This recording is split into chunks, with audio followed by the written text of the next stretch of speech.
Hey everybody, what's up? It's your girl Bondi Blue and I am back for another Insecure review, y'all. Let's go ahead and get into it.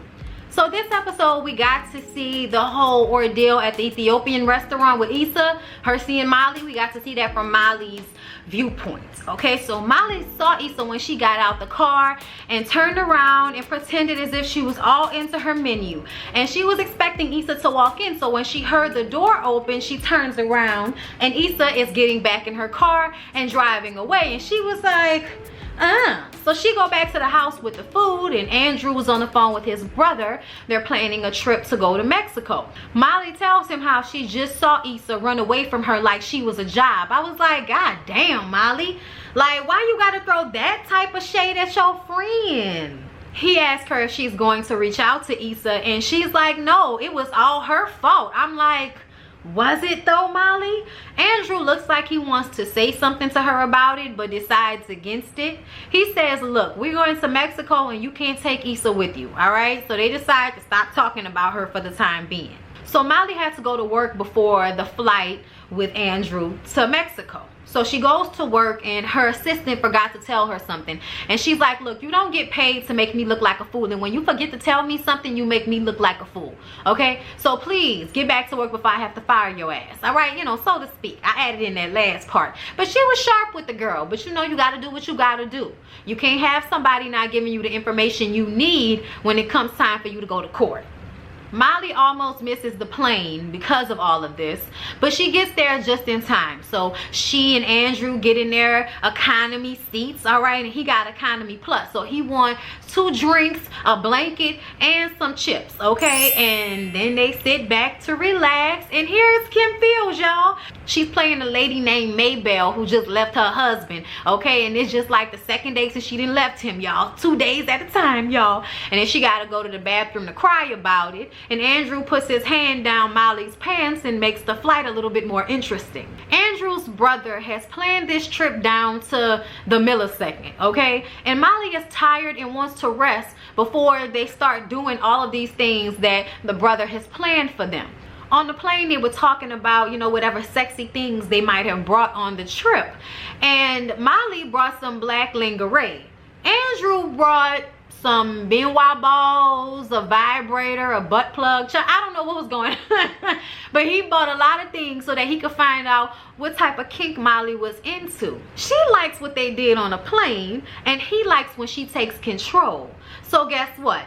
They have sex on the balcony with people possibly watching. Okay, they were fully dressed, you know, but he was wearing that ass out. You could see what was going on. It was a great view. I need to do that next time I go on vacation. The next morning, they go hiking with Andrew's chipper brother and his chipper wife. I'm just like, oh my God, they would have worked on my damn nerves. They also see Maybelle on the trail, all right? It's day 4, baby, day 4. Molly and Andrew struggled a bit to climb up the mountain and everything, but once they got to the top, it was beautiful. It was a great view and it was worth it. Then they zip line down and they continue on to go to dinner and party and dance and have a good time. I mean, they really enjoyed themselves. I was like, damn, a bitch need a vacation. When they get back to the hotel, Nathaniel calls. He's trying to get into Andrew's house and the alarm went off and he forgot the code. And you can hear Issa in the background. So when they get off the phone, Molly is like, oh, so Issa's back with Nathan, huh? Well, you know, that makes sense because she likes messy shit.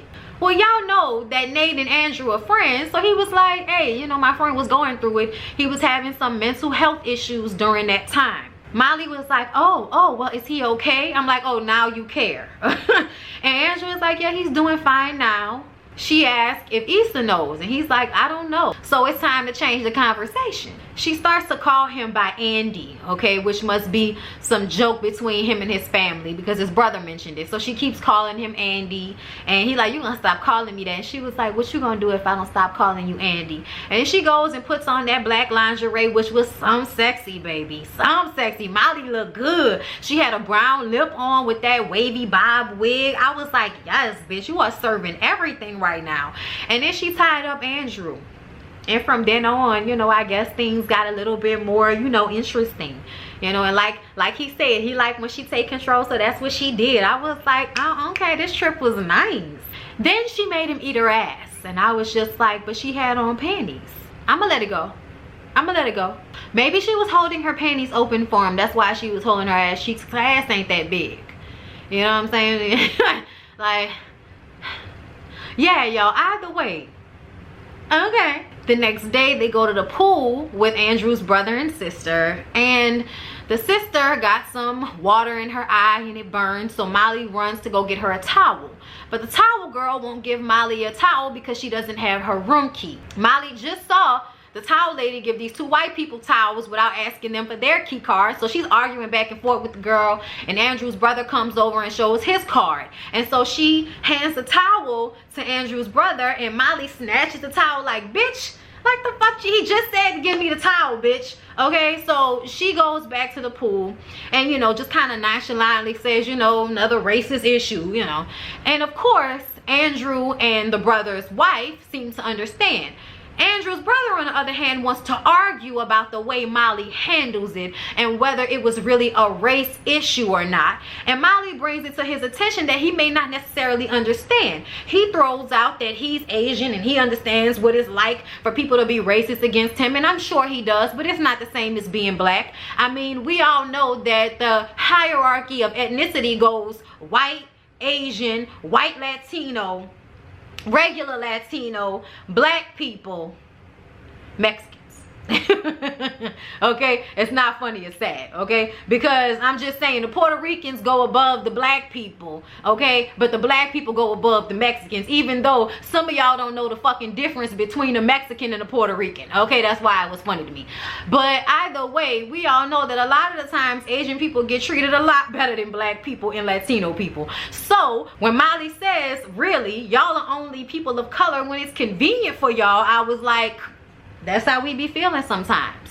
That's how we feel sometimes, especially under the current climate with the way Chinese people have been treating African people and African American people in China as if, you know, not gonna get all into that, but y'all know what I'm saying, okay? Molly threw that out there, and her brother and Andrew and the brother's wife got upset that she said that, but it's the truth. Like, I'm sorry, it is the truth. Y'all might be people of color and everything, but we only see the white versions of y'all. You know what I'm saying? Y'all are people of color because y'all are linked to darker complected people that we don't see a lot of as representations of Chinese people, Vietnamese people, Thai people, any other type of Asian ethnicity. They have a darker complected version of them that we never see in mainstream media like that. So yeah. Okay, I don't necessarily disagree with Molly, and I wouldn't have changed my words just to make Andrew feel more comfortable either. Since you want to get into this conversation and Andrew's brother is sitting up there talking about, oh, I must have hit a nerve. She was like, man, fuck you. Okay, talking about it's an interesting conversation. It's only an interesting conversation to you because you don't experience it the way black people in Molly does. You don't experience it the same way. We don't even like having conversations about that shit because it makes us so upset. But you sitting up here smiling and laughing because it doesn't really affect you. Perfect example. Later on, Molly and Andrew sleep far apart from one another. He allows her to sleep in, and when she gets up that morning, he comes back in with a smoothie for her. He had already talked to his brother. His brother said that he knows he acted like an asshole and he's sorry, but they weren't going to do any more activities together. The brother and his wife was going to do something, and later on we see Molly walking on the beach, and she calls her therapist to make an appointment. And then she and Andrew go back to the States, and we see Maybelle done found her man in Jamaica. Okay, Maybelle done got her groove back, child. She making out with the man all hard and everything in the airport. And then Molly and Andrew run into Lawrence, and it was almost as if they was passing the episode off to Lawrence. And then Molly has this moment where she's just as awkward as, you know, anytime that I can remember Issa being awkward. You know what I'm saying, y'all? Like, it just reminded me that they have this in common. But some of the things I noticed throughout the episode, the way Andrew explained that he wasn't going to let things fester with his brother and that they were going to make up, it was almost like he was saying what he wanted to say about her situation with Issa through the situation with his brother. Because him saying it that way made me feel like he was talking to Molly and the way she likes to hold on to things and the way she likes to let them fester. She's not calling Issa, Issa's not calling her. She thinks it's Issa's fault, Issa thinks it's her fault. And ultimately, they are like siblings. They are like sisters. So it's unfortunate that unlike Andrew and his brother, they can't deal with it and let the issue go. Also, y'all, I don't know how Molly and Andrew's relationship is going to persist with the things that they have kind of lined up against one another. They have the difference in ethnicity. You know what I'm saying? There is a disconnect there, and that was made very obvious by this trip with his family. You know what I mean? Like, it really brought it to the forefront that her experience will be discounted a lot of the time because Asian people think they understand what it's like to be, you know, on the other side of the racism for white people, you know, from white people. Y'all understand that, but y'all don't understand what it's like to be black and have that, you know, but you think it's the same because we're people of color. But we all know that there's levels to this shit. Hell, all black people don't get treated the same, let alone the differentiation between Asian people's understanding of racism as black people experience it. I mean, sometimes y'all are the racist towards us. You know what I'm saying? So it's like, how could you even really understand that when you can sometimes be the perpetrator? You know, especially when you're trying to act like you get it when you really don't, because if you got it, then you understand why this conversation didn't need to be had. And if you felt some type of way, you should have kept that shit to yourself instead of ruining the trip. And then Molly sitting up there thinking that she ruined it when he was the one that was obviously prying and was told several times to let it go, but he had to keep offending her as a black woman. Okay, child, worked on my damn nerves. So now it's the question of, you know, what's gonna happen in this relationship if these are the type of issues that y'all have, you know? And Lawrence seeing Molly is now gonna make him want to talk to Issa. Like, didn't you want to talk to Issa this whole time? Like, what's been going on? Where has Lawrence been? What was he doing in Chicago? So many questions. What has Issa been doing this entire time? You know what I mean? But yeah, y'all, it really wasn't much to this episode. I hope y'all enjoyed the review. Please don't forget to like, comment, and subscribe to my channel if you have not already. Tomorrow, Tuesday, is my birthday. Thank you for all the birthday wishes.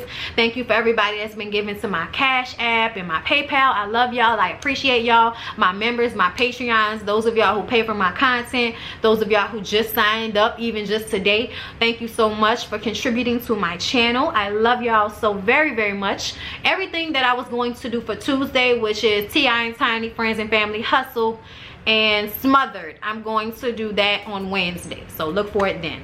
All right, I love y'all, and see y'all in the next one.